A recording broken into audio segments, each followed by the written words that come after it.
नमस्कार दोस्तों, मैं शुभम सर और आपका आज की क्लास में हार्दिक स्वागत है। अल्कोहल ईथर वाला चैप्टर हम लोग कर रहे थे और इससे आगे हम लोगों ने पढ़ लिया था।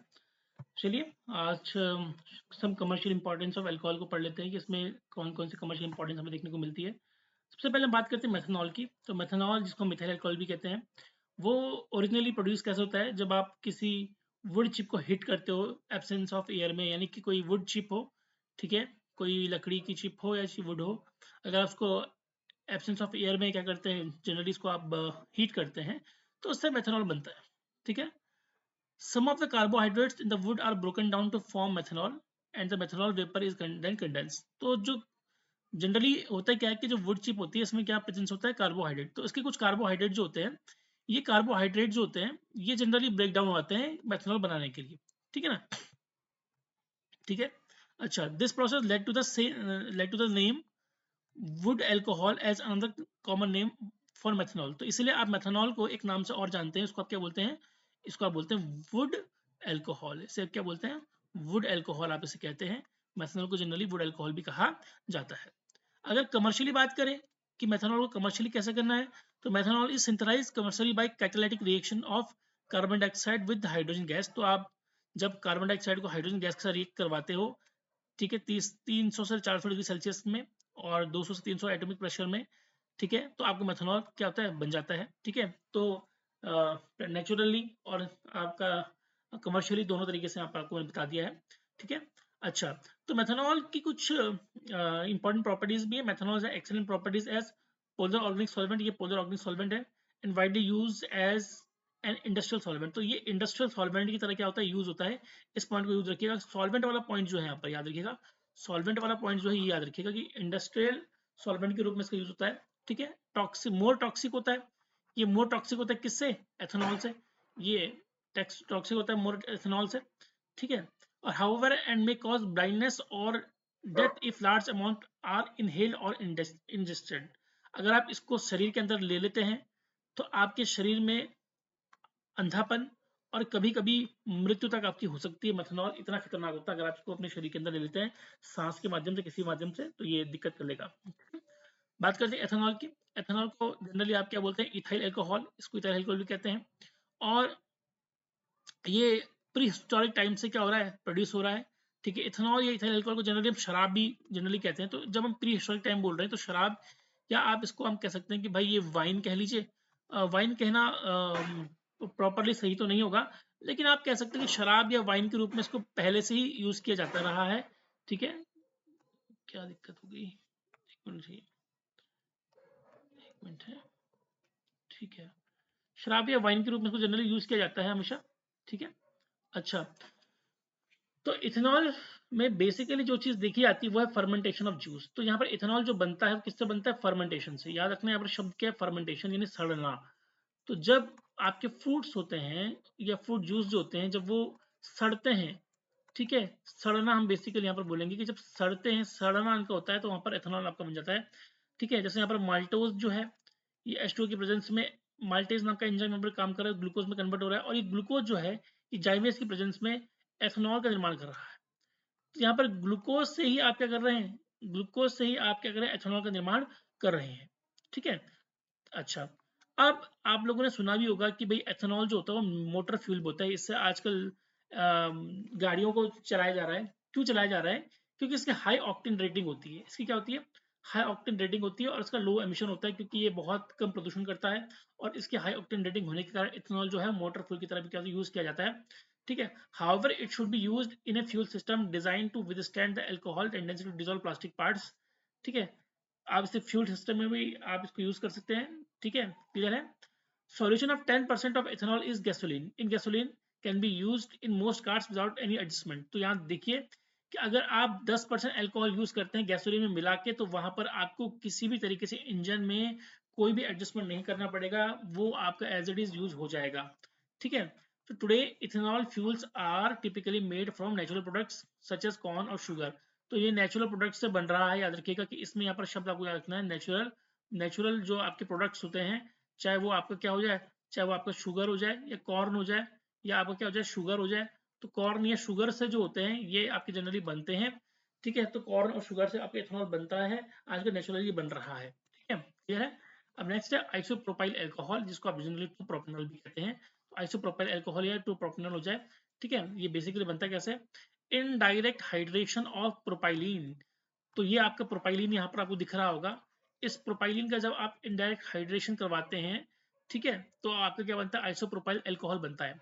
तो आइसोप्रोपाइल अल्कोहल जो होता है commonly use as industrial solvent. तो ये आपका सॉल्वेंट की तरह, ये आपका जनरली किसकी तरह यूज होता है, ये आपका सॉल्वेंट की तरह यूज होता है।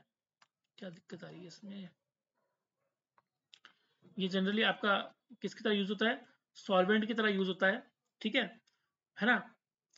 And as a rubbing alcohol apply to the skin, और ये एज अ रबिंग अल्कोहल, ये रबिंग अल्कोहल, तो सॉल्वेंट प्लस क्या हो गया, रबिंग अल्कोहल, ठीक है।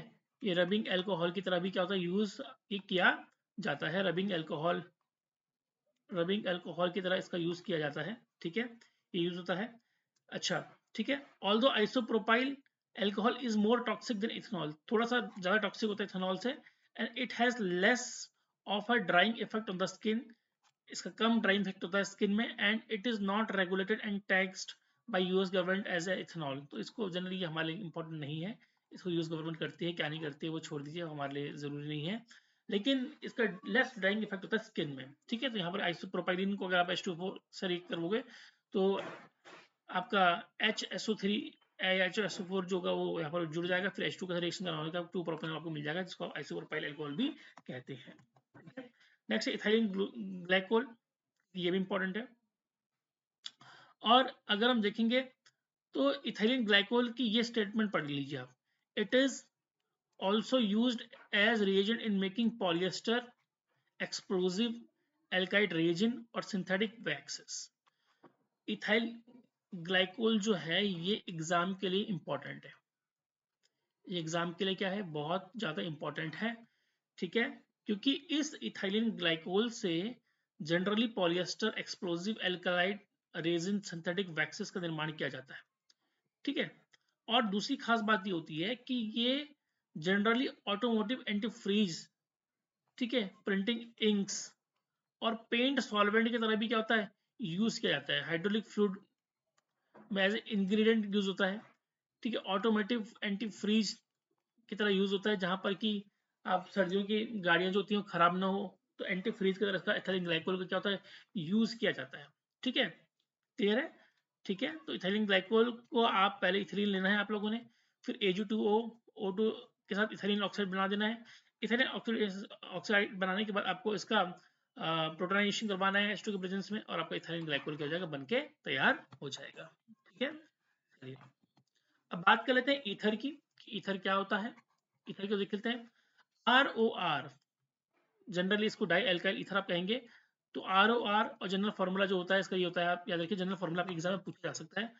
फार्मूला है CnH2n + 2O dot CH3 dash O dash CH2 CH3, जिसको मिथॉक्सी इथेन और इथाइल मिथाइल एस्टर ईथर भी कहा जाता है, ठीक है। तो अगर जनरली देखा जाए तो ये आपका क्या है, अगर जनरली देखा जाए तो ये आपका क्या है, तो ईथर को अगर हम देखें तो ether is a mono alkyl derivative of ROH। ये कैसा है, ये मोनो एल्काइल डेरिवेटिव है किसका, ROH, and di alkyl derivative of H2O, ठीक है। ROH, ठीक है, HR ROR बन जाएगा, ये H2O के साथ भी आप इसका करवा सकते हैं, ठीक है, ये बन जाएगा। ये दो तरीके से क्लासीफाइड टाइप्स का कर सकते हैं, दो तरीके से क्लासिफिकेशन हो सकता है। पहला सिंपल और सिमेट्रिक ईथर ROR, और दूसरा है मिक्स्ड और अनसिमेट्रिक ईथर ROR डैश, ठीक है। ये आप दो तरीके सिंपल और मिक्स्ड होता है, सिमेट्रिकल और अनसिमेट्रिकल ईथर इसमें होता है। स्ट्रक्चर की बात कर लेते हैं, ठीक है। Molecule of ether is bent, इसमें बेंट होता है, मुड़ा हुआ होता है, due to presence of lone pair. यहाँ पर लोन पेयर आपको दिख रहे होंगे, ये लोन पेयर आपको यहाँ पर दिख रहा होगा, इसकी प्रेजेंस के कारण ये बेंट होता है। बॉन्ड एंगल जो होता है 110 डिग्री का इसमें होता है, ठीक है। और ये वाटर से क्या होता है, ज्यादा होता है, वाटर का 105 डिग्री का होता है, और इसका बॉन्ड एंगल 110 डिग्री का होता है, ठीक है। इसमें क्योंकि रिपल्शन होता है बल्क के एल्काइल ग्रुप में, इसलिए इसका बॉन्ड ज्यादा हमें देखने को मिलता है। Due to bent structure it possess dipole moment and hence are polar molecule, ये नोट कर लीजिएगा, क्योंकि इसका बेंट स्ट्रक्चर होने के कारण इसमें डाइपोल मोमेंट होता है, और जहां पर डाइपोल मोमेंट होता है वहां पर पोलैरिटी आती है, इसीलिए क्या है, पोलर मॉलिक्यूल है। तो ये डाइपोल मोमेंट वाला पॉइंट जो है, ये वाला भी आपको पता होना, ये वाला भी आपको पता होना चाहिए कि डाइपोल मोमेंट इसमें होता है, ठीक है, ये आपको पता होना चाहिए। दूसरी बात, इसका बॉन्ड एंगल जो है, कई बार बॉन्ड एंगल भी पूछ लेता है, ठीक है, तो बॉन्ड एंगल आपको पता होना चाहिए। तो बॉन्ड एंगल और डाइपोल मोमेंट में मैंने देखा है कि इस तरह के क्वेश्चन एग्जाम में पूछे जाते हैं, तो इसको भी आप याद कर लीजिएगा, ठीक है। नॉर्मल के चलो इथर की बात कर लेते हैं। तो इसके कुछ टर्म्स हैं, जैसे कि simple ether are usually assigned name, common names, ठीक है। Name the both alkyl group bonded to the oxygen, आपको दोनों ही एल्काइल ग्रुप के नाम याद रखने पड़ेंगे। अरेंज दीज नेम्स अल्फाबेटिकली, उसको आपको अल्फाबेटिकली अरेंज करना पड़ेगा, ठीक है। For symmetrical ether name the alkyl group and the prefix di. तो भाई यहाँ पर एल्काइल ग्रुप मिथाइल है, एल्काइल ग्रुप ब्यूटाइल है, तो आपका नाम क्या हो जाएगा, अल्फाबेटिकली क्या होगा, बी पहले आता है और एम बाद में आता है, ठीक है। ये वाला हो जाएगा सेक ब्यूटाइल, ये पहले आएगा सेक ब्यूटाइल, फिर मिथाइल आएगा, सेक सेक ब्यूटाइल मिथाइल ईथर, आप इसे बोल सकते हैं, ठीक है, ठीक है, ये भी आप इसे बोल सकते हैं, ठीक है। अच्छा, इसको क्या बोलेंगे आप, CH3 CH2O, CH2 CH3, ethyl ethyl दोनों ग्रुप लगे हुए हैं एक साइड, इसको बोलेंगे डाई इथाइल ईथर, क्या बोलेंगे, डाई इथाइल ईथर, आप इसे बोलेंगे, ठीक है। अच्छा, ये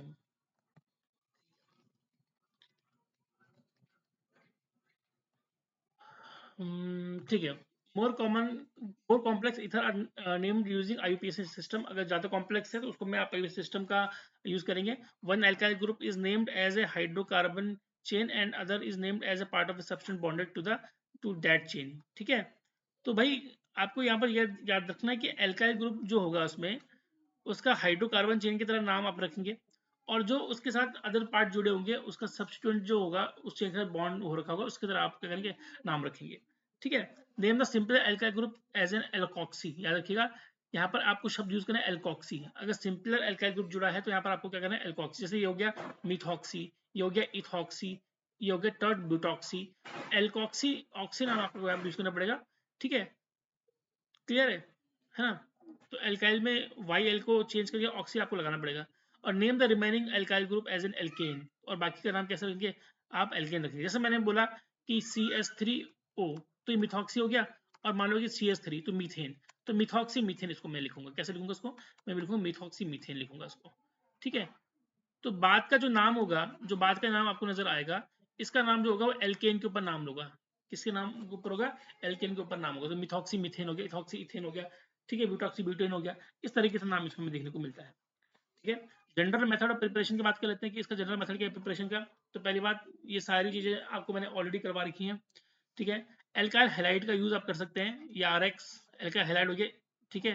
पहली रिएक्शन है विलियम्सन सिंथेसिस, इसमें आप NaOR का यूज कर रहे हैं। NaOR में आपका क्या होगा, ये R और ये R O के साथ जुड़ जाएगा, और NaX जो होगा आपका बाहर हो जाएगा, ठीक है। इसको विलियमसन सिंथेसिस कहते हैं। एग्जांपल यहाँ पर दे रखा है CH3 CH2Cl और CH3ONa, तो आपका CH3 CH2O CH3 जुड़ जाएगा, और NaCl जो होगा यहाँ से Na और यहाँ से Cl, ये दोनों बाहर निकल जाएंगे, और बाकी जो होंगे आपस में क्या हो जाएंगे, जुड़ जाएंगे, तो आपका क्या बन जाएगा, ईथर बन जाएगा, ठीक है, क्लियर है। तो आप चाहे चाहे इसमें टर्शियरी स्ट्रक्चर को देख लीजिए, सेकेंडरी को देख लीजिए, किसी को भी आप देख लीजिए, तो आपका जनरली, ठीक है, आपको जनरली ऐसे दिखेगा, लेकिन इसमें एक एक्सेप्शन है, इसमें एक एक्सेप्शन है, और नोट आपको लिखना है ये वाला, कि जो टर्शरी RX या टर्शरी एल्काइल हैलाइड जो होते हैं वो ईथर नहीं देते हैं, ठीक है। Fails to give ether, fail कह लीजिए, या नो रिएक्शन कह लीजिए, या आप कुछ भी कह लीजिए, कि जो टर्शरी एल्काइल हैलाइड होते हैं वो जनरली आपका ईथर नहीं देंगे, यानी कि ये रिएक्शन जो होगी कभी ईथर नहीं देगी, ठीक है। तो इसमें मतलब क्या हुआ, या तो प्राइमरी होना चाहिए, यानी प्राइमरी एल्काइल होना चाहिए, या उसमें, या प्राइमरी एल्काइल होना चाहिए, या फिर उसमें क्या होना चाहिए, या उसमें कैसा होना चाहिए, सेकेंडरी एल्काइल होना चाहिए, चाहे तो प्राइमरी कह लीजिए या आप सेकेंडरी कह लीजिए, दो ही तरीके से उसमें एल्काइल होने चाहिए, ठीक है। तो ये आपका दे देगा, ठीक है, क्लियर है, ठीक है, इस बात को याद रखिएगा। अच्छा, यहाँ पर भी आप देख सकते हैं कि ये रिएक्शन रिएक्शन यहाँ पर आप देख सकते हैं कैसे दे रहा है ये, ठीक है। यहाँ पर आप देखेंगे तो यहाँ पर टर्शरी एल्काइल नजर आ रहा है आपको, लेकिन ध्यान रखिए कि यहाँ पर ONa जुड़ा हुआ है, यहाँ पर Cl नहीं है। अगर X होता यानी हेलोजन होता तो कभी नहीं देता, यहाँ पर ONa है, यहाँ पर Cl है, तो ये Cl इस Na के साथ जुड़ जाएगा, और बाकी जो पोर्शन है ये O के साथ जुड़कर इसमें मिल जाएगा, ये ईथर का बन जाएगा, ठीक है। इसीलिए याद रखिएगा कि कभी भी जो हेलोजन वाला है 3RX हम बात करें, ये कभी भी अगर टर्शरी है तो ये कभी भी रिएक्शन नहीं देगा, इस बात को याद रखिएगा आप लोग, ठीक है। चलिए, ठीक है, रिएक्शन विद ड्राई AgO रटना, ये रिएक्शन रटनी पड़ती है बेटा, ये रिएक्शन रटनी पड़ती है, इसमें मैं आपकी कोई मदद नहीं कर सकता। Reaction with dry Ag2O 2RX plus Ag2O तो ROR 2AgX दे देगा। ठीक है, यहाँ पर आपको दे रखा है 2CH3 CH2Cl प्लस Ag2O और CH3 CH2O CH2 CH3 plus 2AgCl ये आपको दे देगा। ठीक है, और अगर आप चाहें तो ROH से भी इसको बना सकते हैं, यानी ROH यानी अल्कोहल समझ लीजिए आप, अल्कोहल से बना सकते हैं। इसको बोलते हैं बाई मॉलिक्यूलर डिहाइड्रेशन। तो यहाँ पर आपने ROH पे कॉन्सेंट्रेटेड H2SO4 लेना है और इससे आपका ROR बन जाएगा। ठीक है, ये रिएक्शन का पूरा मैकेनिज्म है। यहाँ पर ROH का साथ कैसे प्रोटोनेशन होता है, लोन पेयर कैसे प्रोटोनेशन की तरफ भागता है और कैसे मिथाइल ग्रुप जो होता है वो जनरली इसमें रिएक्ट करता है। ठीक है, और किस तरीके से आपस में जुड़ते हैं ये जनरली आपको देखने को मिल रहा है। ठीक है, ये इसका मैकेनिज्म है, क्योंकि आप चाहे तो याद कर सकते हैं, एग्जाम में ऐसा पूछा आता नहीं है। ठीक है, क्लियर है? ठीक है, चलिए, तो यहाँ पर एल्कोहल से दो तरीके से आप कर सकते हैं, कॉन्सेंट्रेटेड H2SO4 का यूज कर सकते हैं या Al2O3 का यूज कर सकते हैं आप।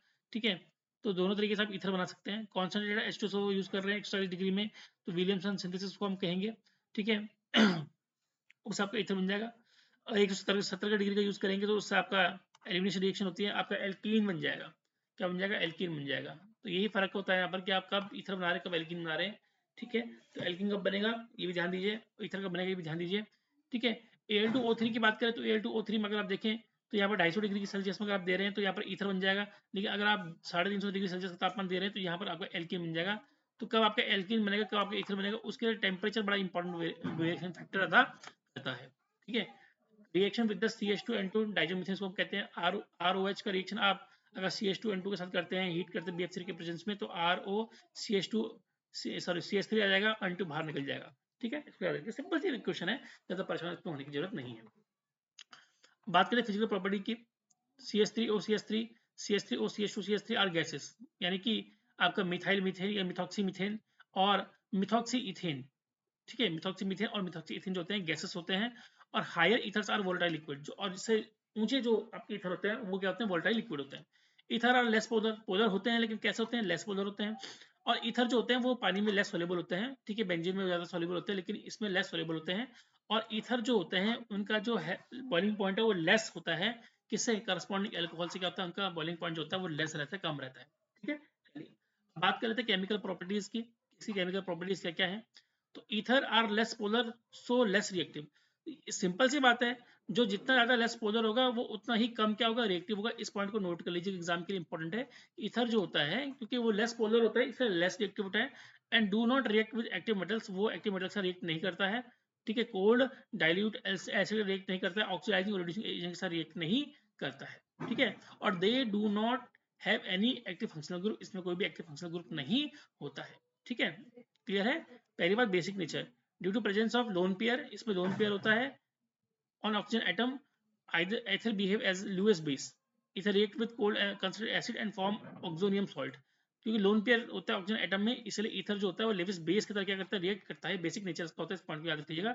हालांकि पूर्ण रूप से बेसिक तो नहीं कहूंगा मैं, लेकिन हाँ, क्योंकि ओ के ऊपर आपको लोन पेयर मिल जाएगा तो इसलिए बेसिक नेचर थोड़ा शो करता है। और जब ये कोल्ड कॉन्सनट्रेटेड एसिड का रिएक्ट करता है तो ऑक्सोनियम सॉल्ट का निर्माण करता है, जैसे आपका दिख रहा है डाई इथाइल ऑक्सोनियम क्लोराइड। ठीक है, तो यहाँ पर ईथर जो है वो कोल्ड HCl के साथ रिएक्ट कर रहा है और उसके बाद डाई इथाइल ऑक्सोनियम क्लोराइड का निर्माण कर रहा है। सेम रिएक्शन आपके नीचे भी यहाँ पर दे रखी है। ठीक है, di ethyl oxonium hydrogen sulphate का रिएक्शन जो आपको देखने को मिल रहा है। Ether form dative bond with Lewis acid like BF3 AlCl3 और RMGX, ग्रिग्ना रिएजेंट आप इसको कहते हैं। ठीक है, तो जनरली ईथर जो होता है इसको आप यूज कर सकते हैं सॉल्वेंट, सॉल्वेंट कर सकते हैं रीजन के लिए। ठीक है, तो डेटिव बॉन्ड इसमें होते हैं। फॉर्मेशन ऑफ परऑक्साइड, ठीक है, फॉर्मेशन ऑफ परऑक्साइड, ईथर जो होता है, ether add up atmospheric oxygen और ozonide oxygen. It is explained by free radical mechanism as intermediate in free radical.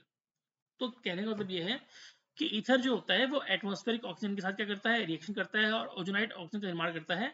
और आप इसे फ्री रेडिकल मैकेनिज्म के माध्यम से इसको आप पढ़ सकते हैं, क्योंकि ये फ्री रेडिकल का निर्माण करता है। C2H5O C2H5O, तो O2 non polar long contact के साथ देखेंगे CH3 CH2O, इस तरह से बन जाएगा। सनलाइट और यूवी का यूज हमने यहाँ पर करा है।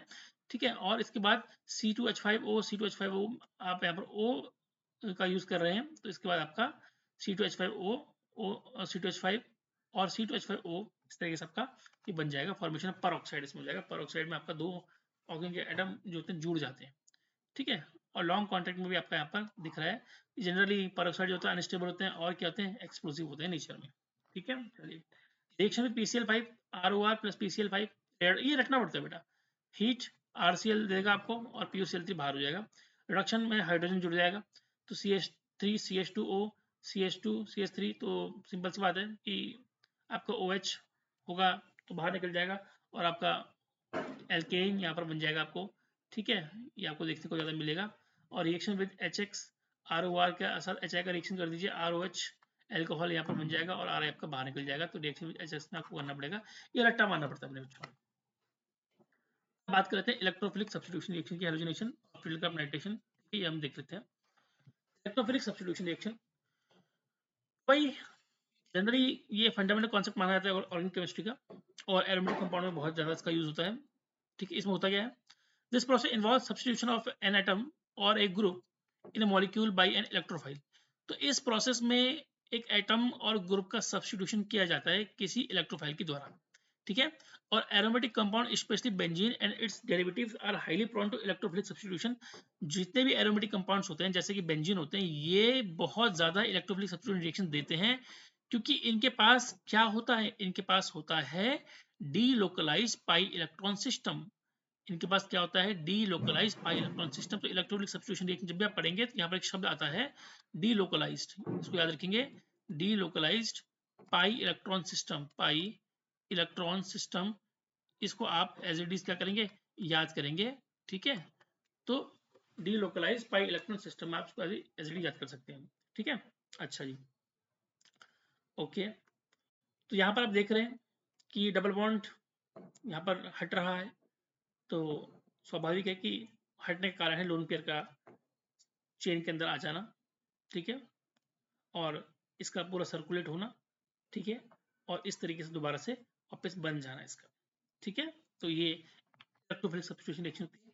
हेलोजिनेशन में सिंपल सी बात है, यहाँ पर हेलोजिनेशन में आप हेलोजन को ऐड करते हैं, ठीक है। इसमें आप क्या करते हैं, रिप्लेसमेंट करते हैं, किसका, replacement of A halogen atom with another substance. किसी और सब्सटेंस के साथ क्या करते हैं, आप हेलोजन को ऐड करते हैं, ठीक है, ठीक है। तो यहाँ पर एनिसोल आपने देखा, एनिसोल को लिया, Br2 इन इथेनोइक एसिड का यूज आपने करा, तो आपका ठीक है, आपका पैरा ब्रोमो एनिसोल बन गया और ऑर्थो ब्रोमो एनिसोल आपका बन जाता है, क्योंकि OH ग्रुप जो होता है या ओ मिथाइल ग्रुप एल्काइल ग्रुप जो होता है, ये क्या करता है, ये ऑर्थो पैरा डायरेक्टिंग होता है, तो उस तरीके से आपको ये देखने को यहाँ पर मिल रहा है, ठीक है। फ्रेडल क्राफ्ट रिएक्शन की बात कर लेते हैं, फ्रेडल क्राफ्ट रिएक्शन की बात कर लेते हैं, एक मिनट चाहिए।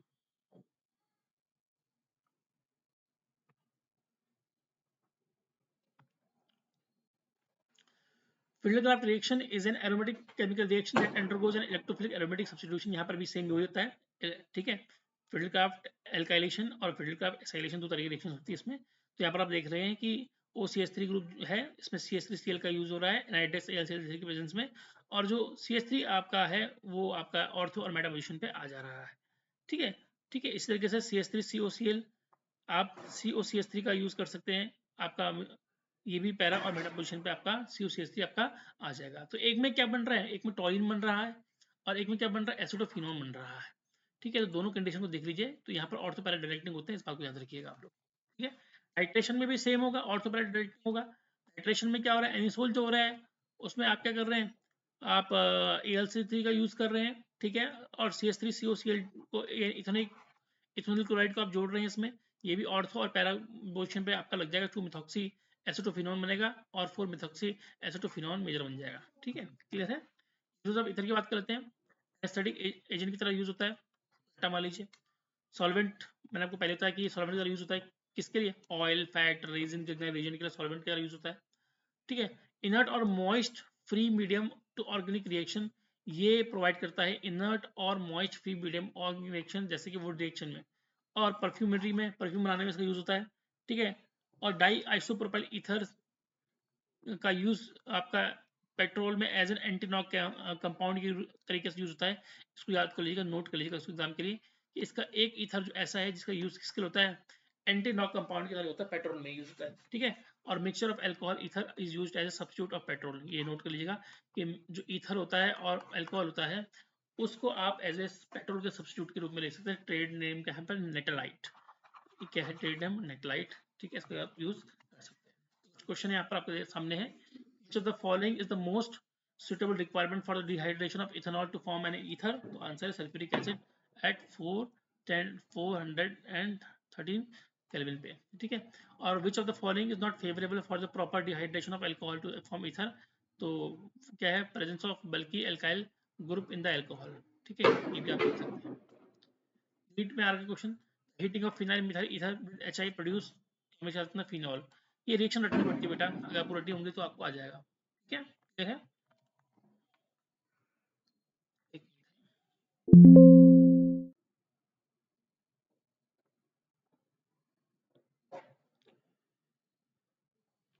तो यहाँ पर compound ACHO is formed to react with NaOI produced by reacting Y with the NaOH and yields yellow precipitate with characteristic smell A and Y respectively are first। आपका ये रहेगा, ठीक है, क्लियर है, तो ये आपको करना पड़ेगा।